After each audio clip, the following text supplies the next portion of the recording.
Hi, it's Brenda with Luke's talking to you today about National Embroidery Month. So we're going to show you a project that we developed here at the store in Tri-County to celebrate National Embroidery Month, and it is a sandwich wrapper. So if you pack your lunch or you have little ones that take their lunch to school or a picnic wherever, check this out. So it's an in-the-hoop embroidery project. It buttons in the front. We have a sandwich on the back. It opens up.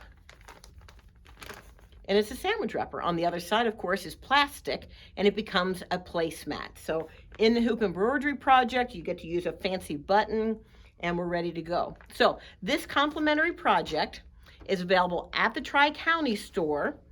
You want to come in and visit us to celebrate National Embroidery Month, get the download of the design in your machine format and the tutorial on how to make it. Now, we've got this video to help you learn how to make this neat little project. So, first thing we're going to do is we are going to call up our design, and we've got one piece of cutaway hooped, and we're going to do one thing a little bit differently. We're going to attach our hoop,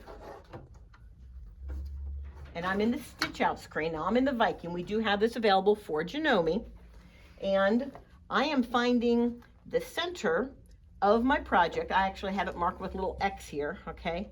The center of my project is not going to be the center of my hoop. So in this design, the first color block is where I'm going to put the center of my project. So I'm placing this center, and I'm taking the project, I'm centering it. I'm going to just hand lower the needle and make sure I'm on track. Yep, okay, good.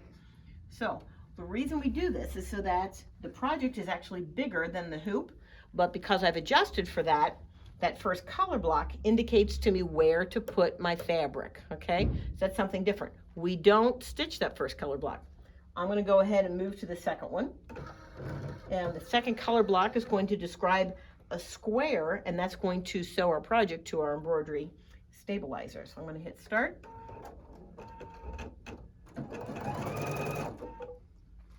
Trim my thread, and we're off to the races. Okay, so the next part of our project is we're going to applique our sandwich. Now, each of these color blocks has the 3 steps built in. So the first step will describe the shape of our applique. This happens to be the lower portion of the bun. I'm going to trim out my thread.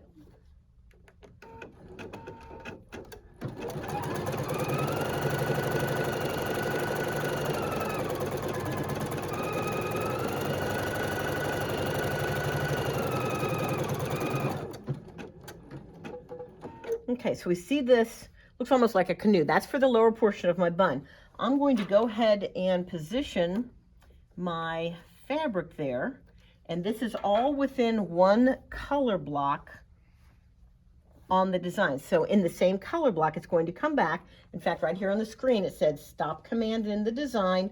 It's going to come back, do my tack down stitch. There'll be another stop command in that same color block waiting for me to use my applique scissors to trim this out. Then it will finish it with a blanket stitch. Then it will go on to the burger, which is all thread, which is brown. Then it'll do the cheese, another applique. It'll do the lettuce with another applique. Then the tomato, which is all stitching, and then the top portion of the bun. So I will meet you on the other side of this sandwich. Hi, we're back, and we can see that I have made our sandwich, huh? Get it? Made a sandwich? All right. So now the next thing we're going to do is we're going to take our hoop off, flip it over, and this is the fabric that will show on the inside of your sandwich wrapper. So that is taped to the underside of your hoop, and then I've got my plastic also taped. So I've got 2 layers here. Okay, now when I tape those down, I want to match up my corners. Now we're going to trim this to make sure it's all the right size, but so match those corners up as best you can, and I'm going to put it on the machine because we're going to use the embroidery machine to sew our layers together. Now, when you slide this on, make sure that all of your layers are flat, that nothing is curled up underneath the project. Ask me, ask Kathleen. We've done it. I've sewn handles down. Kathleen has sewn projects down when they fold it under. It's embarrassing. Okay, so now I'm going to put this on. and we will sew our next step. All right, now all of this is in the tutorial that comes with the pattern. And check it to make sure it's flat. It is, okay.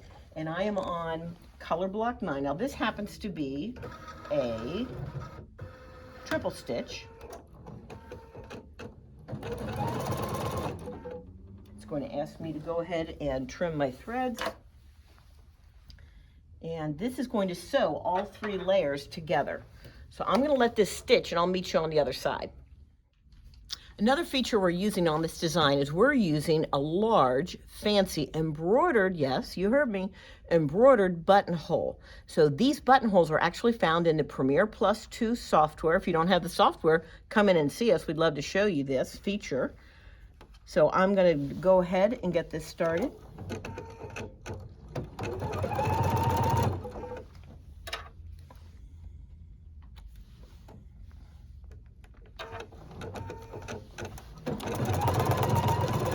Okay, so one of the things I mentioned that this is a large buttonhole because I want to be able to use, I've got some antique buttons and they're large. They're probably from coats back from my grandmother's age. So I use a large buttonhole and also it makes a good statement. It looks good. It looks good. One of the things that's nice about the buttonholes in the Premiere Plus software or in the SewNet software is that they are scalable, which means you can make the buttonhole as big or as small as you like, and it maintains the integrity of the design. So some of these are nice. So ladies, I know we all make bags, little zipper bags, little buttons that go on closures for things. This kind of dresses it up and gives us another opportunity to use our embroidery machine. So this is the decorative side. I was going to go and do the decorative side on the other edge of my buttonhole. Now, one of the things that we use here at Luke's when we open a buttonhole is we use a buttonhole chisel. So rather than use a seam ripper or a pair of scissors where you could cut right through the end of your buttonhole, it's a chisel that slices down through the layers of fabric, giving you a nice sharp opening. And those are available here at Luke's, of course. I use that chisel for a lot of other projects where I need to cut a notch out of multiple layers. There's also in the package an eyelet chisel, which cuts a small round hole. So if you have an eyelet that you need to cut out too. So a couple of things that we use just to make our life easier. And as I always say, if we can up our game through use of a tool, we want to do it. All right, so that's the outside of the buttonhole. And I'm going to go ahead and get rid of that jump stitch. And we're going to do the buttonhole now. And could I do it the same color? Yes, but why? Well, we've got embroidery machines and we've got every color of thread. So why would we ever do things in one color, right? Okay. Let's go ahead and get that threaded up. From front to back. And now it's going to make the actual buttonhole itself. I'm going to stop. Let me trim. Off to the races.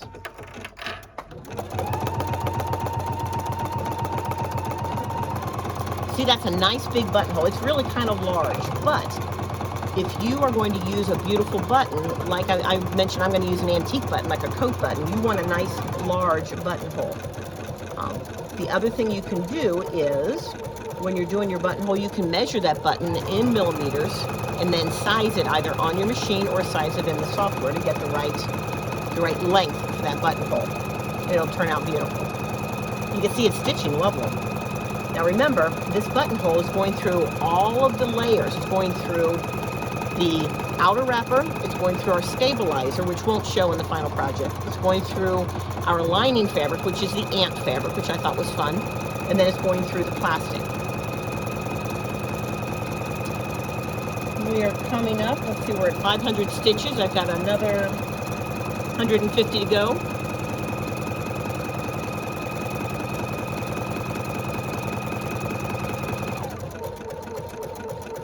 All right, we're finishing up. There we go. I love it when she sings to me. Okay, so that is the end of the embroidery portion of the project. So I'm going to take the hoop off. Then we're going to go over to the cutting mat, and I'm going to show you how to finish this up. Okay, so we took our project out of the hoop. The next thing I did is I went from corner in on all 4 corners, and I marked 3.5 inches all the way around. So that gave me 8 marks, and that was what I determined that I needed to cut off. Okay, so I cut all of those corners off with my rotary cutter, zipped right through all the layers, so now I've got an octagon. Next thing that I need to do is I need to add my binding. You can use pre-made binding, which I like. So we can take this, open it up. This is really skinny binding. I would use a little bit wider binding. You're going to sew it to the wrong side. And when I say wrong side, I mean the inside, okay? You're going to sew it right down the line of your binding, or 1/4 inch.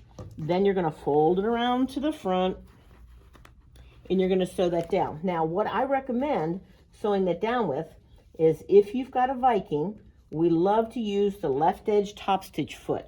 This little fold on your binding slips right into the groove of the foot, giving you a really nice, tidy seam allowance. If you have a Janome, we recommend the edge guide foot, same thing. The fold of that binding slips right into that notch, and it will do a great job for you.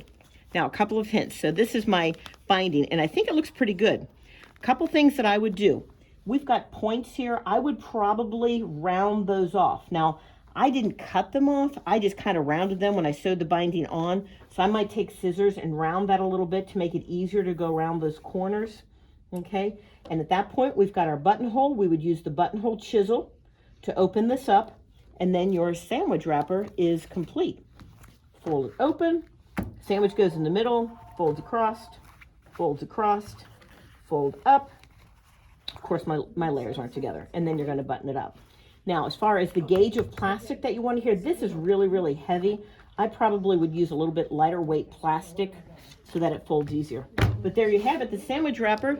Come in with your USB and get this free complimentary design designed for you by the Luke's Creative staff. We hope to see you soon. Bye-bye.